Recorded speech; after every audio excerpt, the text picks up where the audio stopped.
வரங்களை பற்றி பேசும்போது கிறிஸ்தவத்துக்குள்ள இது ஒரு பெரிய டிபேட் இருக்கு. இது ஒரு பெரிய விவாதமாவே வச்சிருக்கிறாங்க. உனக்கு என்ன வரம் கொடுத்திருக்கிறாரு, எனக்கு என்ன வரம் கொடுத்திருக்கிறாரு? உனக்கு பேய் ஓட்ட வரம் கொடுத்திருக்கிறாரா, எனக்கு நோய்களை விரட்ட வரங்கள் கொடுத்திருக்கிறாரு.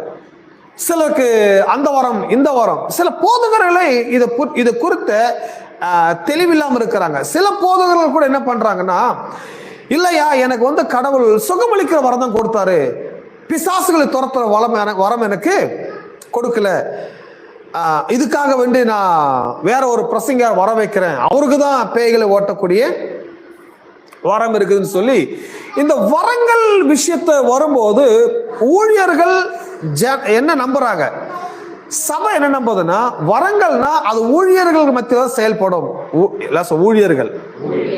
ஊழியர்கள் மத்தியில் தான் செயல்படும் அப்படின்னு நம்புறாங்க.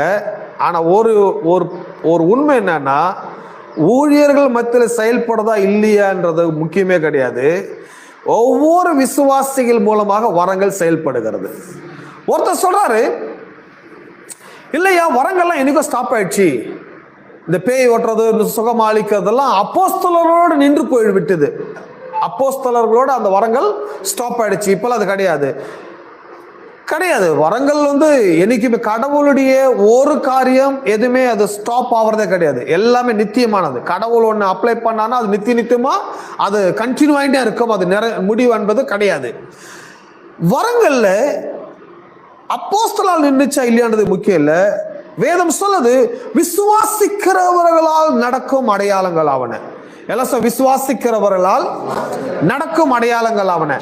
என் நாமத்தினாலே தீர்க்க தரிசனம் சொல்லுவார்கள், என் நாமத்தினாலே பிசாசுகளை துரத்துவார்கள், என் நாமத்தினாலே நோய்களை கூட என்ன செய்வார்கள், குணமாக்குவார்கள். அப்படின்னா இந்த வரங்கள் எங்க செயல்படுது, இந்த வரங்கள் எங்க அது ஃபங்க்ஷன் ஆகுது அப்படின்னா, வரங்கள் விசுவாசிகளுக்குள்ளதான் ஃபங்க்ஷன் ஆகுது. ஆமென். விசுவாசிகள் மூலமாக ஃபங்க்ஷன் ஆகுது. ஆனா இது எப்படி ஒரு டிசைன் பண்ணிட்டாங்கன்னா, வரங்கள் பிரசங்கியார்கிட்ட தான் வரங்கள் இருக்கும், விசுவாசிகள் மூலமா அதெல்லாம் ஃபங்க்ஷன் ஆவதே கிடையாது அப்படின்னு நம்புறாங்க. கிடையாது. ஒவ்வொரு விசுவாசிகளால பேய்களை ஓட்ட முடியும், நோய்களை குணமாக்க முடியும். ஒவ்வொரு விசுவாசிகளுக்குள்ள இருக்கின்ற அந்த பரிசுத்த ஆவியின் வல்லமையினால கடவுளுக்காக அவர்கள் வல்லமையோடு செயல்பட முடியும். எதுவுமே நம்புறீங்க? இந்த வரங்களை பற்றி பேசும்போது ஒருத்தருக்கு ஒரு வரம் இருக்குது, இவருக்கு இந்த வரம் இருக்குது, அவருக்கு அந்த வரம் இல்லை. ஆனா நான் நம்புறேன், எனக்குள்ள எல்லா வரங்கள் இருக்குது நான் நம்புறேன். ஏன் நான்